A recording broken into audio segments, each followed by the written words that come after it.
کہیں گے کہ مسلمان جس قبلے پر پہلے سے چلے آتے تھے اب اس سے کیوں منہ پھیر بیٹھے؟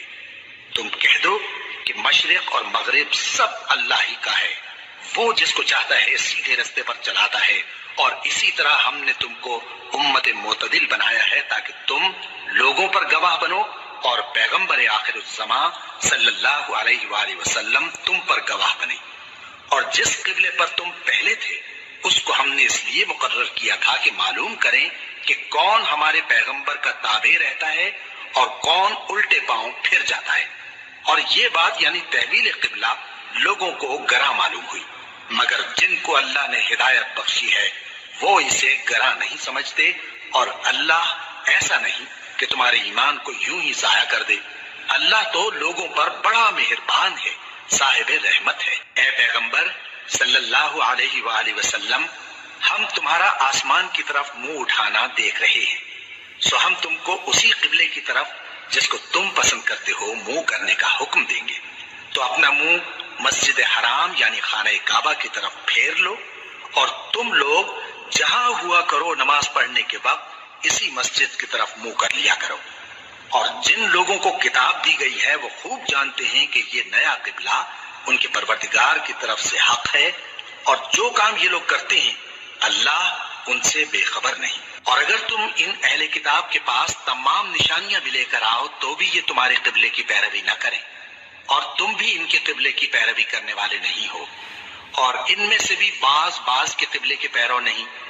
اور اگر تم باوجود اس کے کہ تمہارے پاس علم یعنی اللہ کا حکم آ چکا ہے ان کی خواہشوں کے پیچھے چلو گے تو ظالموں میں ہو جاؤ گے۔ جن لوگوں کو ہم نے کتاب دی ہے وہ ان پیغمبر آخر الزمان صلی اللہ علیہ وآلہ وسلم کو اس طرح پہچانتے ہیں جس طرح اپنے بیٹوں کو پہچانا کرتے ہیں، مگر ایک فریق ان میں سے سچی بات کو جان بوجھ کر چھپا رہا ہے۔ اے پیغمبر صلی اللہ علیہ وآلہ وسلم، یہ نیا قبلہ تمہارے پروردگار کی طرف سے حق ہے، تو تم ہرگز شک کرنے والوں میں نہ ہونا، اور ہر ایک شخص کے لیے ایک سمت مقرر ہے جدھر وہ عبادت کے وقت منہ کیا کرتا ہے، تو تم نیکیوں میں سبقت حاصل کرو۔ تم جہاں ہوگے اللہ تم سب کو جمع کرے گا، بے شک اللہ ہر چیز پر قادر ہے۔ اور تم جہاں سے نکلو نماز میں اپنا منہ مسجد حرام کی طرف کر لیا کرو، بے شبہ یہ تمہارے پروردگار کی طرف سے حق ہے، اور تم لوگ جو کچھ کرتے ہو اللہ اس سے بے خبر نہیں۔ اور تم جہاں سے نکلو مسجد حرام کی طرف منہ کر کے نماز پڑھا کرو، اور مسلمانوں تم جہاں ہوا کرو اسی مسجد کی طرف رخ کیا کرو۔ یہ تاکید اس لیے کی گئی ہے کہ لوگ تم کو کسی طرح کا الزام نہ دے سکیں، مگر ان میں سے جو ظالم ہیں وہ الزام دیں تو دیں، سو ان سے مت ڈرنا اور مجھی سے ڈرتے رہنا، اور یہ بھی مقصود ہے کہ میں تم کو اپنی تمام نعمتیں بخشوں، اور یہ بھی کہ تم راہ راست پر چلو۔ جس طرح من جملہ اور نعمتوں کے ہم نے تمہیں میں سے ایک رسول بھیجے ہیں جو تم کو ہماری آیتیں پڑھ پڑھ کر سناتے اور تمہیں پاک بناتے، اور کتاب یعنی قرآن اور دانائی سکھاتے ہیں، اور ایسی باتیں بتاتے ہیں جو تم پہلے نہیں جانتے تھے۔ سو تم مجھے یاد کیا کرو، میں تمہیں یاد کیا کروں گا، اور میرا احسان مانتے رہنا اور میری ناشکری نہ کرنا۔ اے ایمان والو، صبر اور نماز سے مدد لیا کرو، بے شک اللہ صبر کرنے والوں کے ساتھ ہے۔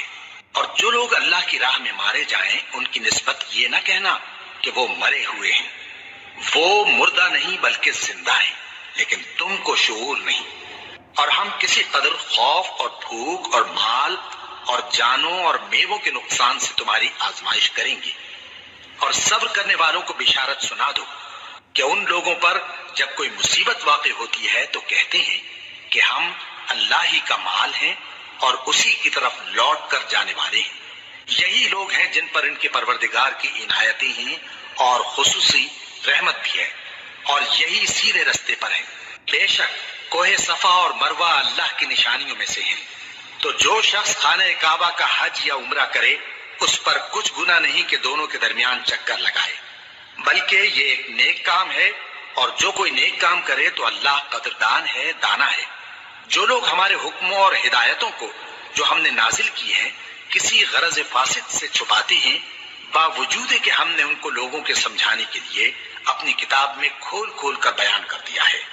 ایسوں پر اللہ اور تمام لعنت کرنے والے لعنت کرتے ہیں۔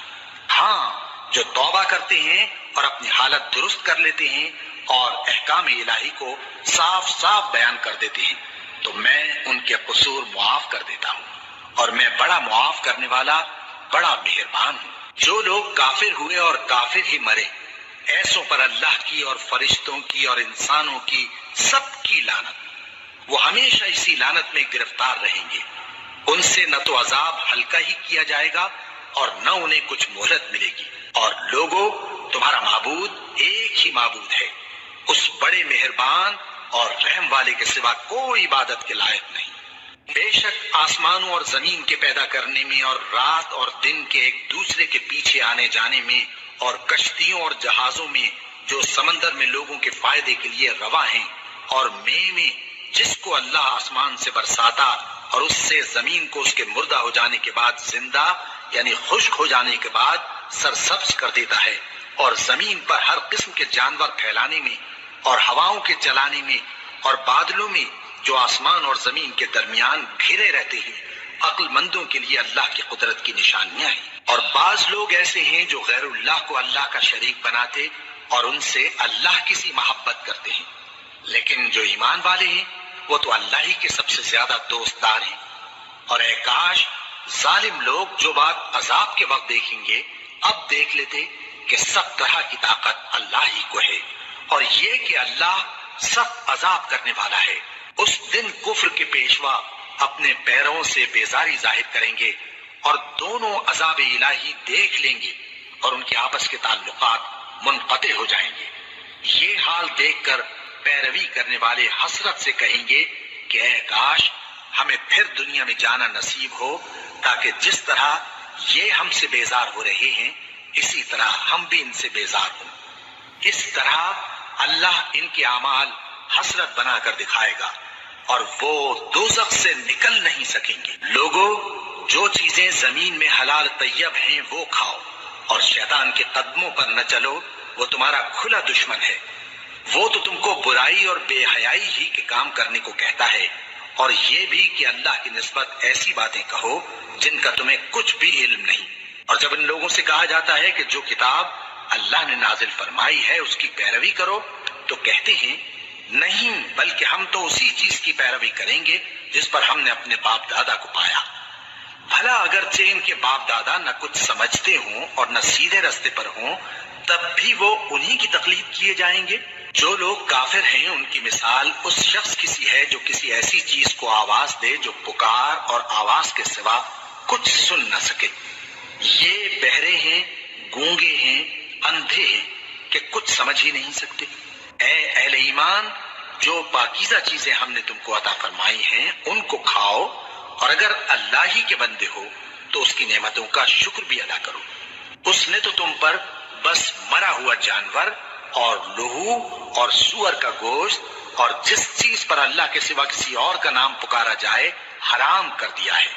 ہاں، جو مجبور ہو جائے بشرطے کہ اللہ کی نافرمانی نہ کرے اور حد ضرورت سے باہر نہ نکل جائے، اس پر کچھ گناہ نہیں۔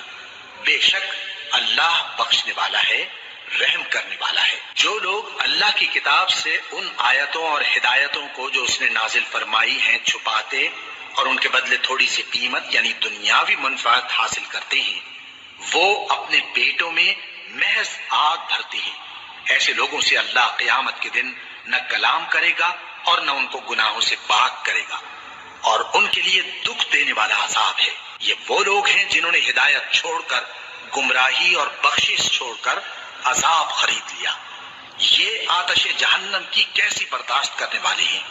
یہ اس لیے کہ اللہ نے کتاب سچائی کے ساتھ نازل فرمائی، اور جن لوگوں نے اس کتاب میں اختلاف کیا وہ ضد میں آ کر نیکی سے دور ہو گئے ہیں۔ نیکی یہی نہیں کہ تم مشرق و مغرب کو قبلہ سمجھ کر ان کی طرف منہ کر لو، بلکہ نیکی یہ ہے کہ لوگ اللہ پر اور روز آخر پر اور فرشتوں پر اور اللہ کی کتاب پر اور پیغمبروں پر ایمان لائیں، اور مال باوجود عزیز رکھنے کے رشتہ داروں اور یتیموں اور محتاجوں اور مسافروں اور مانگنے والوں کو دیں، اور گردنوں کے چھڑانے میں خرچ کریں، اور نماز پڑھیں اور زکوٰۃ دیں، اور جب عہد کر لیں تو اس کو پورا کریں، اور سختی اور تکلیف میں اور جنگ کے وقت ثابت قدم رہیں۔ یہی لوگ ہیں جو ایمان میں سچے ہیں، اور یہی ہیں جو اللہ سے ڈرنے والے ہیں۔ مومنوں، تم کو مقتولوں کے بارے میں قصاص یعنی خون کے بدلے خون کا حکم دیا جاتا ہے، اس طرح پر کہ آزاد کے بدلے آزاد مارا جائے، اور غلام کے بدلے غلام، اور عورت کے بدلے عورت۔ اور اگر قاتل کو اس کے مقتول بھائی کے قصاص میں سے کچھ معاف کر دیا جائے تو وارث مقتول کو پسندیدہ طریق سے قرارداد کی پیروی یعنی مطالبہ خون بہا کرنا اور قاتل کو خوشخوئی کے ساتھ ادا کرنا چاہیے۔ یہ تمہارے پروردگار کی طرف سے تمہارے لیے آسانی اور مہربانی ہے۔ اب جو اس کے بعد زیادتی کرے اس کے لیے دکھ کا عذاب ہے۔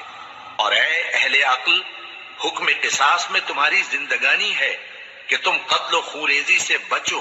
تم پر فرض کیا جاتا ہے کہ جب تم میں سے کسی کو موت کا وقت آ جائے تو اگر وہ کچھ مال چھوڑ جانے والا ہو تو ماں باپ اور رشتہ داروں کے لیے دستور کے مطابق وصیت کر جائے۔ اللہ سے ڈرنے والوں پر یہ ایک حق ہے۔ پھر جو شخص وصیت کو سننے کے بعد اس کو بدل ڈالے تو اس کے بدلنے کا گناہ انہی لوگوں پر ہے جو اس کو بدلیں، اور بے شک اللہ سنتا جانتا ہے۔ اب اگر کسی کو وصیت کرنے والے کی طرف سے کسی وارث کی طرفداری یا حق تلفی کا اندیشہ ہو تو اگر وہ وصیت کو بدل کر وارثوں میں صلح کرا دے تو اس پر کچھ گناہ نہیں، بے شک اللہ بخشنے والا ہے، رحم والا ہے۔ مومنوں، تم پر روزے فرض کیے گئے ہیں جس طرح تم سے پہلے لوگوں پر فرض کیے گئے تھے تاکہ تم پرہیزگار بنو۔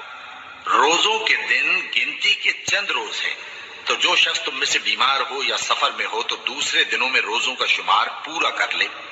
اور جو لوگ روزہ رکھنے کی طاقت رکھیں لیکن رکھیں نہیں، وہ روزے کے بدلے محتاج کو کھانا کھلا دیں۔ اور جو کوئی اپنی مرضی سے زیادہ نیکی کرے تو اس کے حق میں زیادہ اچھا ہے، اور اگر سمجھو تو روزہ رکھنا ہی تمہارے حق میں بہتر ہے۔ روزوں کا مہینہ رمضان کا مہینہ ہے جس میں قرآن اول نازل ہوا، جو لوگوں کا رہنما ہے اور جس میں ہدایت کی کھلی نشانیاں ہیں اور جو حق و باطل کو الگ الگ کرنے والا ہے۔ تو جو کوئی تم میں سے اس مہینے میں موجود ہو چاہیے کہ پورے مہینے کے روزے رکھے، اور جو بیمار ہو یا سفر میں ہو تو دوسرے دنوں میں روزے رکھ کر ان کا شمار پورا کر لے۔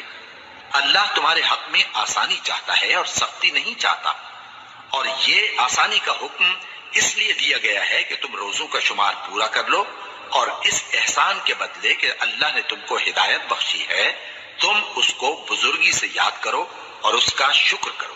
اور اے پیغمبر، جب تم سے میرے بندے میرے بارے میں دریافت کریں تو انہیں معلوم ہو کہ میں تو تمہارے پاس ہی ہوں۔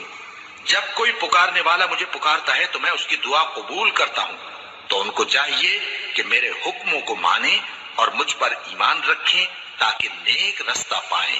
روزوں کی راتوں میں تمہارے لیے اپنی عورتوں کے پاس جانا جائز کر دیا گیا ہے، وہ تمہاری پوشاک ہیں اور تم ان کی پوشاک ہو۔ اللہ کو معلوم ہے کہ تم ان کے پاس جانے سے اپنے حق میں خیانت کرتے تھے، سو اس نے تم پر مہربانی کی اور تمہاری حرکات سے درگزر فرمائی، تو اب تم کو اختیار ہے کہ ان سے مباشرت کرو۔ اور اللہ نے جو چیز تمہارے لیے لکھ رکھی ہے یعنی اولاد، اس کو اللہ سے طلب کرو اور کھاؤ اور پیو یہاں تک کہ صبح کی سفید دھاری رات کی سیاہ دھاری سے الگ نظر آنے لگے، پھر روزہ رکھ کر رات تک پورا کرو۔ اور جب تم مسجدوں میں اعتکاف بیٹھتے ہو تو ان سے مباشرت نہ کرو، یہ اللہ کی حدیں ہیں، ان کے پاس نہ جانا۔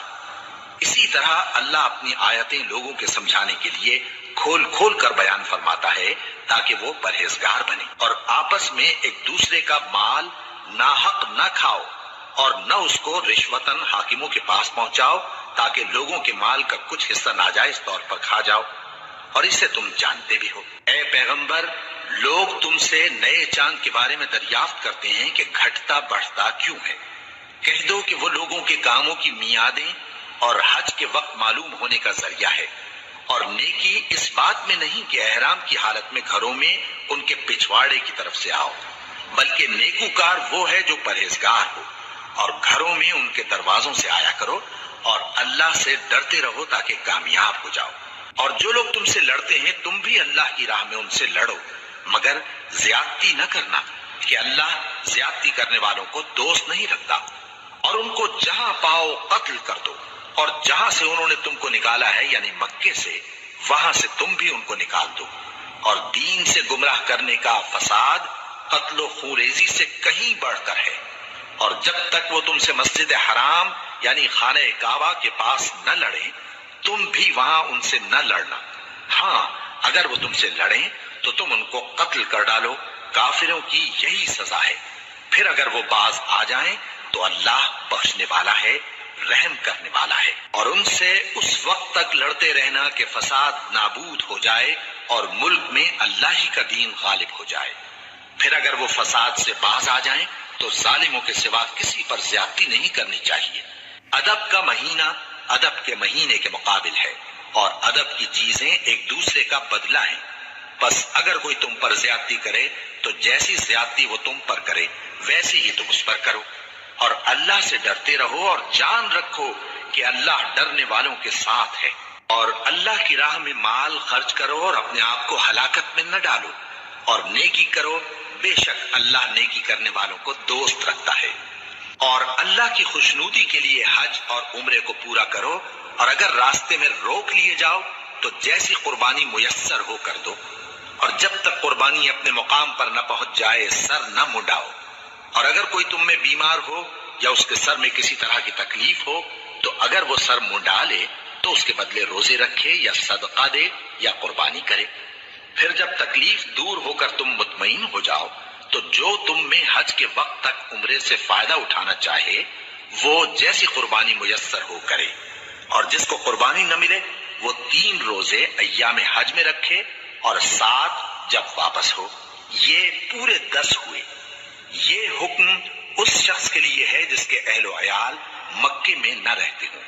اور اللہ سے ڈرتے رہو اور جان رکھو کہ اللہ سخت عذاب دینے والا ہے۔ حج کے مہینے معین ہیں جو معلوم ہیں، تو جو شخص ان مہینوں میں حج کی نیت کر لے تو حج کے دنوں میں نہ عورتوں سے اختلاط کرے، نہ کوئی برا کام کرے اور نہ کسی سے جھگڑے۔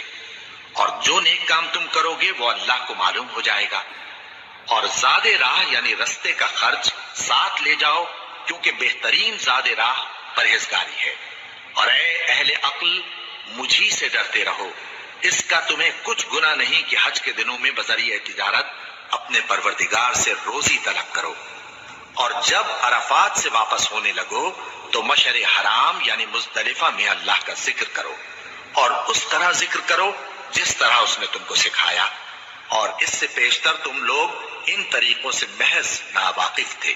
پھر جہاں سے اور لوگ واپس ہوں وہیں سے تم بھی واپس ہو، اور اللہ سے بخشش مانگو، بے شک اللہ بخشنے والا ہے، رحمت کرنے والا ہے۔ پھر جب حج کے تمام ارکان پورے کر چکو تو مینا میں اللہ کو یاد کرو جس طرح اپنے باپ دادا کو یاد کیا کرتے تھے، بلکہ اس سے بھی زیادہ۔ اور بعض لوگ ایسے ہیں جو اللہ سے التجا کرتے ہیں کہ اے پروردگار ہم کو جو دینا ہے دنیا ہی میں دے دے، اور ایسے لوگوں کا آخرت میں کچھ حصہ نہیں۔ اور بعض ایسے ہیں کہ دعا کرتے ہیں کہ پروردگار ہم کو دنیا میں بھی نعمت عطا فرما اور آخرت میں بھی نعمت بخشیو اور دوزخ کے عذاب سے محفوظ رکھیو۔ یہی لوگ ہیں جن کے لیے ان کے کاموں کا حصہ یعنی اجر نیک تیار ہے، اور اللہ جلد حساب لینے والا ہے۔ اور قیام منا کے دنوں میں جو گنتی کے دن ہیں اللہ کو یاد کرو۔ اگر کوئی جلدی کرے اور 2 ہی دن میں چل دے تو اس پر بھی کچھ گناہ نہیں، اور جو بات تک ٹھہرا رہے اس پر بھی کچھ گناہ نہیں۔ یہ باتیں اس شخص کے لیے ہیں جو اللہ سے ڈرے، اور تم لوگ اللہ سے ڈرتے رہو اور جان رکھو کہ تم سب اس کے پاس جمع کیے جاؤ گے۔ اور کوئی شخص تو ایسا ہے جس کی گفتگو دنیا کی زندگی میں تم کو دلکش معلوم ہوتی ہے، اور وہ اپنے معافی ضمیر پر یعنی اس بات پر جو اس کے دل میں ہے اللہ کو گواہ بناتا ہے، حالانکہ وہ سخت جھگڑالو ہے۔ اور جب پیٹ پھیر کر چلا جاتا ہے تو زمین میں دوڑتا پھرتا ہے تاکہ اس میں فتنہ انگیزی کرے اور کھیتی کو برباد اور انسانوں اور حیوانوں کی نسل کو نابود کر دے، اور اللہ فتنہ انگیزی کو پسند نہیں کرتا۔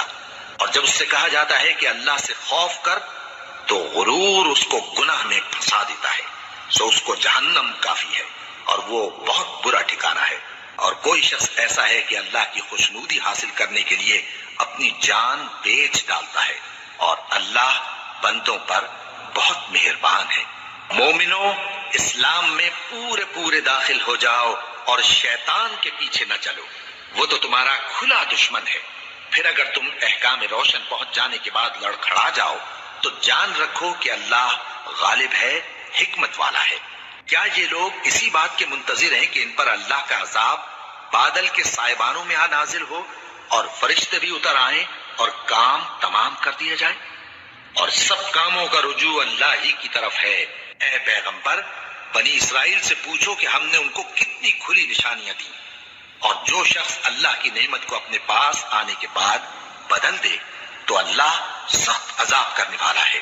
اور جو کافر ہیں ان کے لیے دنیا کی زندگی خوشنما کر دی گئی ہے، اور وہ مومنوں سے تمسخر کرتی ہیں، لیکن جو پرہیزگار ہیں وہ قیامت کے دن ان سے اوپر ہوں گے، اور اللہ جس کو چاہتا ہے بے حساب رزق دیتا ہے۔ پہلے تو سب لوگوں کا ایک ہی مذہب تھا، لیکن وہ آپس میں اختلاف کرنے لگے تو اللہ نے ان کی طرف بشارت دینے والے اور ڈر سنانے والے پیغمبر بھیجے، اور ان پر سچائی کے ساتھ کتابیں نازل کی تاکہ جن امور میں لوگ اختلاف کرتے تھے ان کا ان میں فیصلہ کر دے۔ اور اس میں اختلاف بھی انہی لوگوں نے کیا جن کو کتاب دی گئی تھی، باوجود کہ ان کے پاس کھلے ہوئے احکام آ چکے تھے، اور یہ اختلاف انہوں نے صرف آپس کی ضد سے کیا۔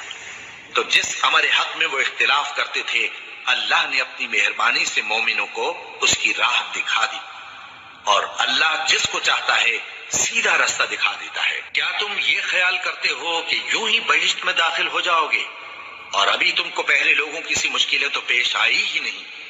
ان کو بڑی بڑی سختیاں اور تکلیفیں پہنچیں، اور وہ صعوبتوں میں ہلا دیے گئے، یہاں تک کہ پیغمبر اور مومن لوگ جو ان کے ساتھ تھے سب پکار اٹھے کہ کب اللہ کی مدد آئے گی۔ دیکھو، اللہ کی مدد ان قریب آیا چاہتی ہے۔ اے نبی، لوگ تم سے پوچھتے ہیں کہ اللہ کی راہ میں کس طرح کا مال خرچ کریں۔ کہہ دو کہ جو چاہو خرچ کرو، لیکن جو مال خرچ کرنا چاہو وہ درجہ بدرجہ اہل استحقاق یعنی ماں باپ کو، اور قریب کے رشتہ داروں کو، اور یتیموں کو، اور محتاجوں کو، اور مسافروں کو، سب کو دو، اور جو بھلائی تم کرو گے اللہ اس کو جانتا ہے۔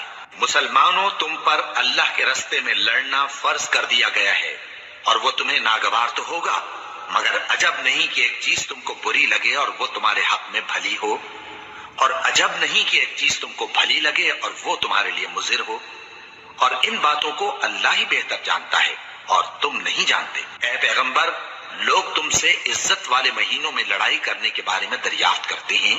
کہہ دو کہ ان میں لڑنا بڑا گناہ ہے، اور اللہ کی راہ سے روکنا اور اس سے کفر کرنا، اور مسجد حرام یعنی خانہ کعبہ میں جانے سے بند کرنا، اور اہل مسجد کو اس میں سے نکال دینا جو یہ کفار کرتے ہیں، اللہ کے نزدیک اس سے بھی زیادہ گناہ ہے، اور فتنہ انگیزی خونریزی سے بھی بڑھ کر ہے۔ اور یہ لوگ ہمیشہ تم سے لڑتے رہیں گے، یہاں تک کہ اگر مقدور رکھیں تو تم کو تمہارے دین سے پھیر دیں، اور جو کوئی تم میں سے اپنے دین سے پھر کر کافر ہو جائے گا اور کافر ہی مرے گا تو ایسے لوگوں کے اعمال دنیا اور آخرت دونوں میں برباد ہو جائیں گے، اور یہی لوگ دوزخ میں جانے والے ہیں جس میں ہمیشہ رہیں گے۔ جو لوگ ایمان لائے اور اللہ کے لیے وطن چھوڑ گئے اور کفار سے جنگ کرتے رہے وہی اللہ کی رحمت کے امیدوار ہیں، اور اللہ بخشنے والا ہے، رحمت کرنے والا ہے۔ اے پیغمبر، لوگ تم سے شراب اور جوئے کا حکم دریافت کرتے ہیں۔ کہہ دو کہ ان میں گناہ بڑے ہیں اور لوگوں کے لیے کچھ فائدے بھی ہیں، مگر ان کے گناہ فائدوں سے کہیں زیادہ ہیں۔ اور یہ بھی تم سے پوچھتے ہیں کہ اللہ کی راہ میں کون سا مال خرچ کریں۔ کہہ دو کہ جو ضرورت سے زیادہ ہو۔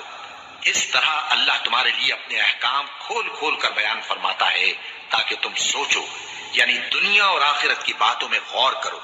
اور تم سے یتیموں کے بارے میں بھی دریافت کرتے ہیں۔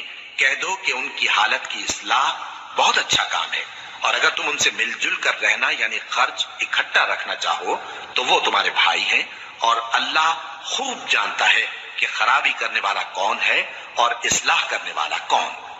اور اگر اللہ چاہتا تو تم کو تکلیف میں ڈال دیتا، بے شک اللہ غالب ہے، حکمت والا ہے۔ اور مومنوں مشرک عورتوں سے جب تک وہ ایمان نہ لائیں نکاح نہ کرنا، کیونکہ مشرک عورت خواہ تم کو کیسی ہی بھلی لگے اس سے مومن لونڈی بہتر ہے۔ اور اسی طرح مشرک مرد جب تک ایمان نہ لائیں مومن عورتوں کو ان کی زوجیت میں نہ دینا، کیونکہ مشرک مرد سے خواہ وہ تم کو کیسا ہی بھلا لگے مومن غلام بہتر ہے۔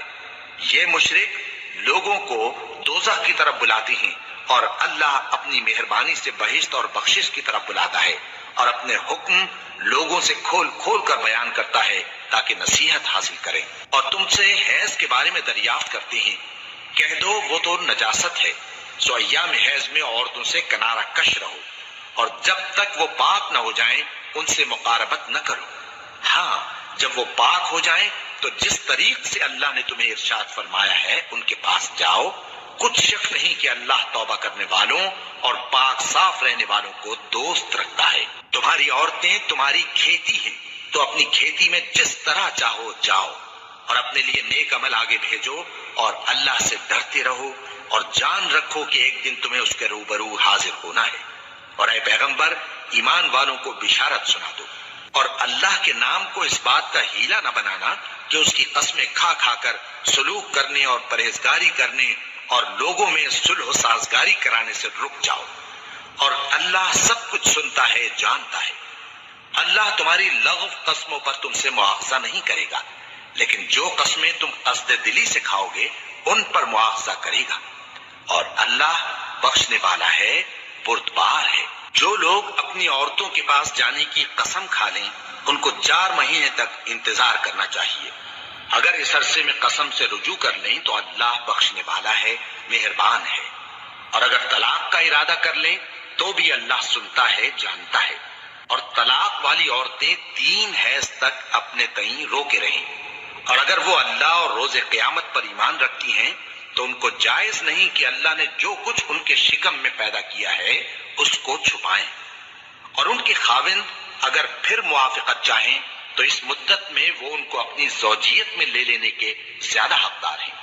اور عورتوں کا حق مردوں پر ویسا ہی ہے جیسے دستور کے مطابق مردوں کا حق عورتوں پر ہے، البتہ مردوں کو عورتوں پر 1 درجہ فضیلت ہے، اور اللہ غالب ہے، صاحب حکمت ہے۔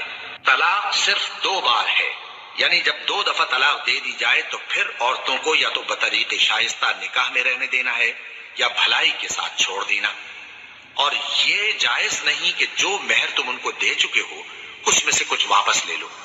ہاں اگر زن و شوہر کو خوف ہو کہ وہ اللہ کی حدوں کو قائم نہیں رکھ سکیں گے تو اگر عورت خاوند کے ہاتھ سے رہائی پانے کے بدلے میں کچھ دے ڈالے تو دونوں پر کچھ گناہ نہیں۔ یہ اللہ کی مقرر کی ہوئی حدیں ہیں، ان سے باہر نہ نکلنا، اور جو لوگ اللہ کی حدوں سے باہر نکل جائیں گے وہ گناہگار ہوں گے۔ پھر اگر شوہر 2 طلاقوں کے بعد تیسری طلاق عورت کو دے دے تو اس کے بعد جب تک عورت کسی دوسرے شخص سے نکاح نہ کر لے اس پہلے شوہر پر حلال نہ ہوگی۔ ہاں اگر دوسرا خاوند بھی طلاق دے دے اور عورت اور پہلا خاوند پھر ایک دوسرے کی طرف رجوع کر لیں تو ان پر کچھ گناہ نہیں، بشرطے کہ دونوں یقین کریں کہ اللہ کی حدوں کو قائم رکھ سکیں گے، اور یہ اللہ کی حدیں ہیں، ان کو وہ ان لوگوں کے لیے بیان فرماتا ہے جو علم رکھتے ہیں۔ اور جب تم عورتوں کو 2 دفعہ طلاق دے چکو اور ان کی عدت پوری ہو جائے تو انہیں یا تو حسن سلوک سے نکاح میں رہنے دو یا بطریق شائستہ رخصت کر دو، اور اس نیت سے ان کو نکاح میں نہ رہنے دینا چاہیے کہ انہیں تکلیف دو اور ان پر زیادتی کرو، اور جو ایسا کرے گا وہ اپنا ہی نقصان کرے گا۔ اور اللہ کے احکام کو ہنسی اور کھیل نہ بناؤ، اور اللہ نے تم کو جو نعمتیں بخشی ہیں اور تم پر جو کتاب اور دانائی کی باتیں نازل کی ہیں جن سے وہ تمہیں نصیحت فرماتا ہے ان کو یاد کرو، اور اللہ سے ڈرتے رہو، اور جان رکھو کہ اللہ ہر چیز سے واقف ہے۔ اور جب تم عورتوں کو طلاق دے چکو اور ان کی عدت پوری ہو جائے تو ان کو اپنے شوہروں کے ساتھ جب وہ آپس میں جائز طور پر راضی ہو جائیں نکاح کرنے سے مت روکو۔ اس حکم سے اس شخص کو نصیحت کی جاتی ہے جو تم میں اللہ اور روز آخر پر یقین رکھتا ہے۔ یہ تمہارے لیے نہایت خوب اور بہت پاکیزگی کی بات ہے، اور اللہ جانتا ہے اور تم نہیں جانتے۔ اور مائیں اپنے بچوں کو پورے 2 سال دودھ پلائیں یہ حکم اس شخص کے لیے ہے جو پوری مدت تک دودھ پلوانا چاہے، اور دودھ پلانے والی ماؤں کا کھانا اور کپڑا دستور کے مطابق باپ کے ذمے ہوگا۔ کسی شخص کو اس کی طاقت سے زیادہ تکلیف نہیں دی جاتی، تو یاد رکھو کہ نہ تو ماں کو اس کے بچے کے سبب نقصان پہنچایا جائے اور نہ باپ کو اس کی اولاد کی وجہ سے نقصان پہنچایا جائے، اور اسی طرح نان و نفقہ بچے کے وارث کے ذمے ہے۔ اور اگر دونوں یعنی ماں باپ آپس کی رضامندی اور صلاح سے بچے کا دودھ چھڑانا چاہیں تو ان پر کچھ گناہ نہیں، اور اگر تم اپنی اولاد کو دودھ پلوانا چاہو تو تم پر کچھ گناہ نہیں، بشرطے کہ تم دودھ پلانے والیوں کو دستور کے مطابق ان کا حق جو تم نے دینا کیا تھا دے دو، اور اللہ سے ڈرتے رہو اور جان رکھو کہ جو کچھ تم کرتے ہو اللہ اس کو دیکھ رہا ہے۔ اور جو لوگ تم میں سے مر جائیں اور عورتیں چھوڑ جائیں تو وہ عورتیں 4 مہینے اور 10 دن اپنے آپ کو روکے رہیں، اور جب یہ عدت پوری کر چکیں اور اپنے حق میں پسندیدہ کام یعنی نکاح کر لیں تو تم پر کچھ گناہ نہیں، اور اللہ تمہارے سب کاموں سے واقف ہے۔ اگر تم اشارے کنائے میں عورتوں کو نکاح کا پیغام بھیجو یا نکاح کی خواہش کو اپنے دلوں میں مخفی رکھو تو تم پر کچھ گناہ نہیں۔ اللہ کو معلوم ہے کہ تم ان سے نکاح کا ذکر کرو گے، مگر ایام عدت میں اس کے سوا کہ دستور کے مطابق کوئی بات کہہ دو، پوشیدہ طور پر ان سے قول و قرار نہ کرنا، اور جب تک عدت پوری نہ ہو لے نکاح کا پختہ ارادہ نہ کرنا، اور جان رکھو کہ جو کچھ تمہارے دلوں میں ہے اللہ کو سب معلوم ہے، تو اس سے ڈرتے رہو اور جان رکھو کہ اللہ بخشنے والا ہے، حلم والا ہے۔ اور اگر تم عورتوں کو ان کے پاس جانے یا ان کا مہر مقرر کرنے سے پہلے طلاق دے دو تو تم پر کچھ گناہ نہیں، ہاں ان کو دستور کے مطابق کچھ خرچ ضرور دو، یعنی مقدور والا اپنے مقدور کے مطابق دے اور تنگ دست اپنی حیثیت کے مطابق۔ نیک لوگوں پر یہ ایک طرح کا حق ہے، اور اگر تم عورتوں کو ان کے پاس جانے سے پہلے طلاق دے دو لیکن مہر مقرر کر چکے ہو تو آدھا مہر دینا ہوگا۔ ہاں اگر عورتیں مہر بخش دیں یا مرد جن کے ہاتھ میں عقد نکاح ہے اپنا حق چھوڑ دیں اور پورا مہر دے دیں تو ان کو اختیار ہے، اور اگر تم مرد لوگ ہی اپنا حق چھوڑ دو تو یہ پرہیزگاری کی بات ہے، اور آپس میں بھلائی کرنے کو فراموش نہ کرنا۔ کچھ شک نہیں کہ اللہ تمہارے سب کاموں کو دیکھ رہا ہے۔ مسلمانوں، سب نمازیں خصوصاً بیچ کی نماز یعنی نماز عصر پورے اہتمام کے ساتھ ادا کرتے رہو اور اللہ کے آگے ادب سے کھڑے رہا کرو۔ پھر اگر تم خوف کی حالت میں ہو تو پیادے یا سوار جس حال میں ہو نماز پڑھ لو۔ پھر جب امن و اطمینان ہو جائے تو جس طریق سے اللہ نے تم کو سکھایا ہے جو تم پہلے نہیں جانتے تھے اللہ کو یاد کرو۔ اور جو لوگ تم میں سے مر جائیں اور عورتیں چھوڑ جائیں وہ اپنی عورتوں کے حق میں وصیت کر جائیں کہ ان کو 1 سال تک خرچ دیا جائے اور گھر سے نہ نکالی جائے۔ ہاں اگر وہ خود گھر سے چلی جائیں اور اپنے حق میں پسندیدہ کام یعنی نکاح کر لیں تو تم پر کچھ گناہ نہیں، اور اللہ زبردست ہے، حکمت والا ہے۔ اور مطلقہ عورتوں کو بھی دستور کے مطابق نان و نفقہ دینا چاہیے، پرہیزگاروں پر یہ بھی حق ہے۔ اسی طرح اللہ اپنے احکام تمہارے لیے بیان فرماتا ہے تاکہ تم سمجھو۔ بھلا تم نے ان لوگوں کو نہیں دیکھا جو شمار میں ہزاروں ہی تھے اور موت کے ڈر سے اپنے گھروں سے نکل بھاگے تھے، تو اللہ نے ان کو حکم دیا کہ مر جاؤ، پھر ان کو زندہ بھی کر دیا۔ کچھ شک نہیں کہ اللہ لوگوں پر مہربانی رکھتا ہے، لیکن اکثر لوگ شکر نہیں کرتے۔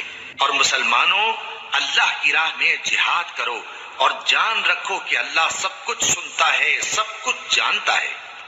کون ہے کہ اللہ کو قرض حسنہ دے کہ وہ اس کے بدلے اس کو کئی گنا زیادہ دے گا، اور اللہ ہی روزی کو تنگ کرتا اور وہی اسے کشادہ کرتا ہے، اور تم اسی کی طرف لوٹ کر جاؤ گے۔ بھلا تم نے بنی اسرائیل کی ایک جماعت کو نہیں دیکھا جس نے موسیٰ کے بعد اپنے پیغمبر سے کہا کہ آپ ہمارے لیے ایک بادشاہ مقرر کر دیں تاکہ ہم اللہ کی راہ میں جہاد کریں؟ پیغمبر نے کہا کہ اگر تم کو جہاد کا حکم دیا جائے تو ایسا تو نہیں کہ لڑنے سے پہلو دہی کرو۔ وہ کہنے لگے کہ ہم اللہ کی راہ میں کیوں نہ لڑیں گے جبکہ ہم وطن سے خارج اور بال بچوں سے جدا کر دیے گئے۔ پھر جب ان کو جہاد کا حکم دیا گیا تو چند اشخاص کے سوا سب پھر گئے، اور اللہ ظالموں سے خوب واقف ہے۔ اور پیغمبر نے ان سے یہ بھی کہا کہ اللہ نے تم پر طالوت کو بادشاہ مقرر فرمایا ہے وہ بولے کہ اسے ہم پر بادشاہی کا حق کیوں کر ہو سکتا ہے؟ اس سے بڑھ کر بادشاہی کے مستحق تو ہم ہیں، اور اس کے پاس تو بہت سی دولت بھی نہیں۔ پیغمبر نے کہا کہ اللہ نے اس کو تم پر فضیلت دی ہے اور بادشاہی کے لیے منتخب فرمایا ہے۔ اس نے اسے علم بھی بہت سا بخشا ہے اور تن و توش بھی بڑا عطا کیا ہے، اور اللہ کو اختیار ہے جسے چاہے بادشاہی بخشے، وہ بڑا کشائش والا ہے، دانا ہے۔ اور پیغمبر نے ان سے کہا کہ ان کی یعنی طالوت کی بادشاہی کی نشانی یہ ہے کہ تمہارے پاس وہ صندوق آئے گا جس کو فرشتے اٹھائے ہوئے ہوں گے، اس میں تمہارے پروردگار کی طرف سے تسلی بخشنے والی چیز ہوگی اور کچھ اور چیزیں بھی ہوں گی جو موسیٰ اور ہارون چھوڑ گئے تھے۔ اگر تم ایمان رکھتے ہو تو یہ تمہارے لیے ایک بڑی نشانی ہے۔ غرض جب طالوت فوجیں لے کر روانہ ہوا تو اس نے ان سے کہا کہ اللہ ایک نہر سے تمہاری آزمائش کرنے والا ہے، جو شخص اس میں سے پانی پی لے گا اس کی نسبت تصور کیا جائے گا کہ وہ میرا نہیں، اور جو نہ پیے گا وہ سمجھا جائے گا کہ میرا ہے۔ ہاں اگر کوئی ہاتھ سے چلو بھر پانی لے لے تو خیر۔ جب وہ لوگ نہر پر پہنچے تو چند آدمیوں کے سوا سب نے پانی پی لیا۔ پھر جب طالوت اور مومن لوگ جو اس کے ساتھ تھے نہر کے پار ہو گئے تو کہنے لگے کہ آج ہم میں جالوت اور اس کے لشکر سے مقابلہ کرنے کی طاقت نہیں۔ جو لوگ یقین رکھتے تھے کہ ان کو اللہ کے روبرو حاضر ہونا ہے، وہ کہنے لگے کہ بسا اوقات تھوڑی سی جماعت نے اللہ کے حکم سے بڑی جماعت پر فتح حاصل کی ہے، اور اللہ ثابت قدم رہنے والوں کے ساتھ ہے۔ اور جب وہ لوگ جالوت اور اس کے لشکر کے مقابل میں آئے تو اللہ سے دعا کی کہ اے پروردگار ہم پر صبر کے دہانے کھول دے اور ہمیں لڑائی میں ثابت قدم رکھ اور لشکر کفار پر فتح یاب کر۔ تو طالوت کی فوج نے اللہ کے حکم سے ان کو شکست دے دی، اور داؤد نے جالوت کو قتل کر ڈالا، اور اللہ نے ان کو بادشاہی اور دانائی بخشی اور جو کچھ چاہا سکھایا۔ اور اگر اللہ لوگوں کو ایک دوسرے پر چڑھائی اور حملہ کرنے سے نہ ہٹاتا رہتا تو کرۂ ارض تباہ ہو جاتا، لیکن اللہ اہل عالم پر بڑا مہربان ہے۔ یہ اللہ کی آیتیں ہیں جو ہم تم کو سچائی کے ساتھ پڑھ کر سناتے ہیں، اور اے محمد صلی اللہ علیہ وآلہ وسلم تم بلا شبہ پیغمبروں میں سے ہو۔